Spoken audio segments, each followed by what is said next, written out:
Good morning, students. Today we will start class 11th snapshots book, supplementary reader. Chapter number 1 is The Summer of the Beautiful White Horse. It is written by William Saroyan. Okay, students. तो सबसे पहले हम इस chapter में characters के बारे में बात करते हैं। और कौन से कैरेक्टर्स हैं इसमें? फर्स्ट है एरम, नेक्स्ट है मोरा। ओके, ये आपका 9 years बॉय है, तो ये 13 years बॉय। तो एरम और मोराद जो है 30, एरम जो था 9 years ओल्ड बॉय था और मोराद जो है वो 13 years ओल्ड बॉय थे। ये दोनों आपस में चचेरे भाई थे। तो वे एक अर्मेनियन जगह से बिलोंग करते थे और वे एक गैरोगेलियन ट्राइब यानी कबीले से संबंध रखते थे। और उस कबीले की विशेषता थी कि एक तो वे बहुत ज़्यादा गरीब थे। कभी पहले तो वे अमीर रहा करते थे, लेकिन अब वो है वो प्रजाति जो कबीले की जाति थी वो अब बहुत ही गरीब हो गई थी। और लेकिन वे बहुत ज़्यादा ईमानदार थे। ओके, तो ये एक घोड़े की कहानी है।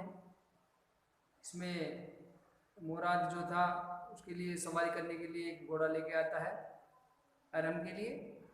तो कि students, now we start lesson. The summer of the beautiful white horse. This story is about two poor Armenian boys.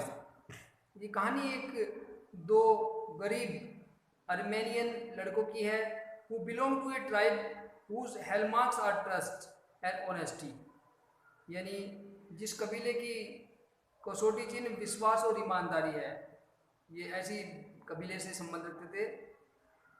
One day back there in a good old days, एक बार बहुत ही अच्छे समय में, बहुत समय पहले की बात है, तो राइटर कह रहा है कि व्हेन आई वाज 9, जब मैं 9 साल का था, यानी कौन था?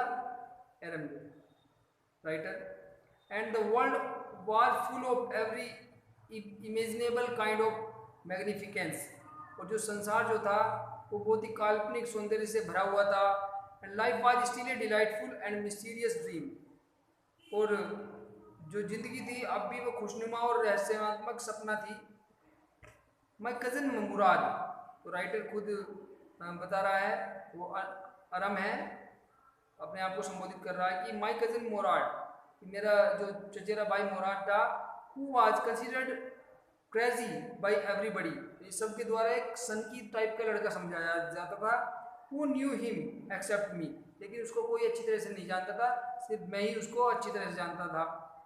केम टू माई हाउस, एक दिन मेरे पास आया, एट 4 in the morning, सुबह को 4 बजे सुबह, and woke me up tapping on the window of my room, मेरे रूम की विंडो को थैपिंग उसने क्या किया?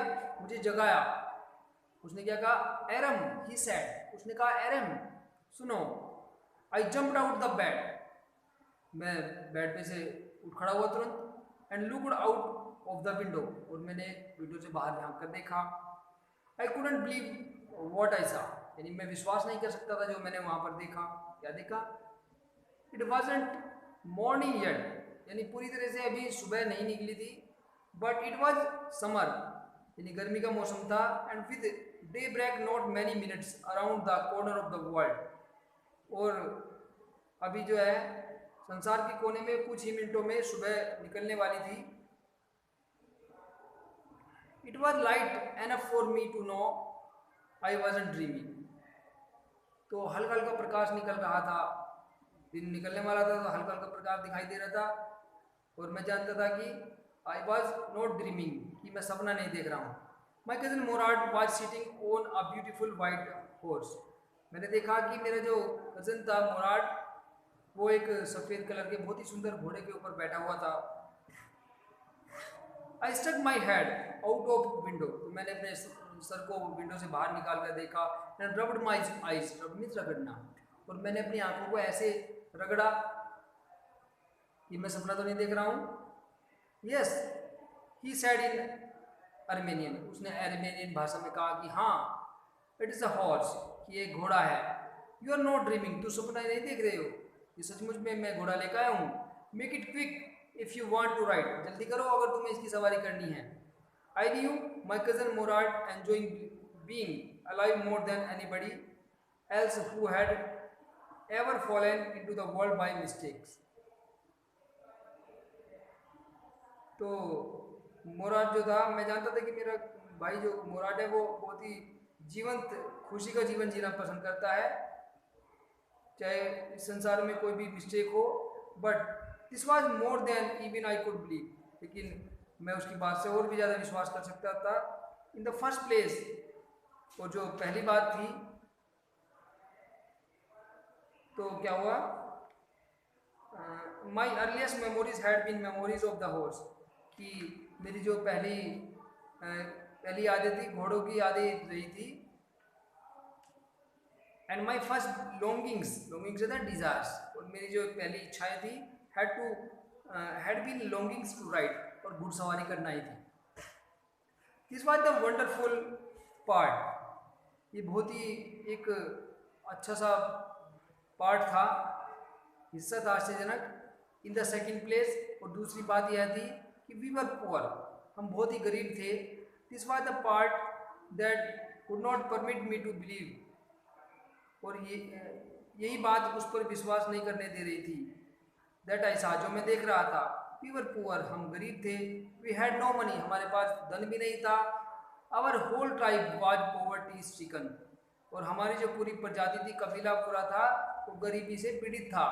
Every branch of the Garoghlanian family was living in the most amazing and comical poverty in the world, यानी जो गैरोगेलियन जो हमारी कबीला था, उस परिवार की हर शाखा बड़ी हैरत अंगेज और हास्यास्पद गरीबी से बहुत ज़्यादा आहत थी।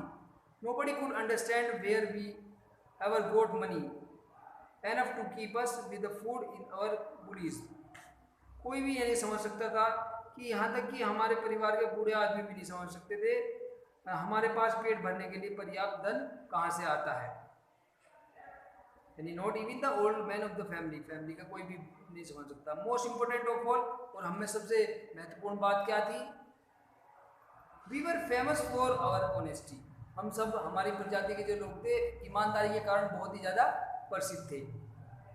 We had been famous for our honesty for something like 11 centuries, और हम लगभग 1100 वर्षों से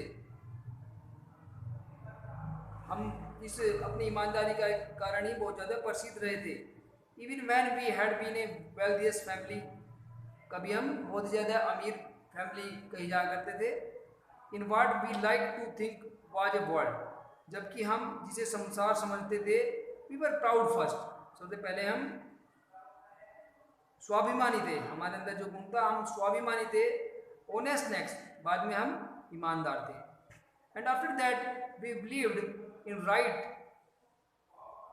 और उसके बाद ही live in right and wrong, हम इस बात को विश्वास करते थे कि यह सही है या गलत है। नन ऑफ अस, हम में से कोई भी नहीं, वो take advantage of anybody in the world, यानी कि संसार में किसी भी व्यक्ति से फ़ायदा नहीं उठाना चाहता था। हमारी प्रजाति किसी से फ़ायदा नहीं उठाती थी। लेट अलोन स्टील, स्टील में चोरी करना, तो चोरी करने की तो बात ही छोड़ो कि हम इतने ईमानदार थे कि हम कुछ किसी को नुकसान भी नहीं पहुंचाना चाहते। ओके स्टूडेंट्स, नेक्स्ट वीडियो में इसका बाकी का पार्ट कराया जाएगा। ओके।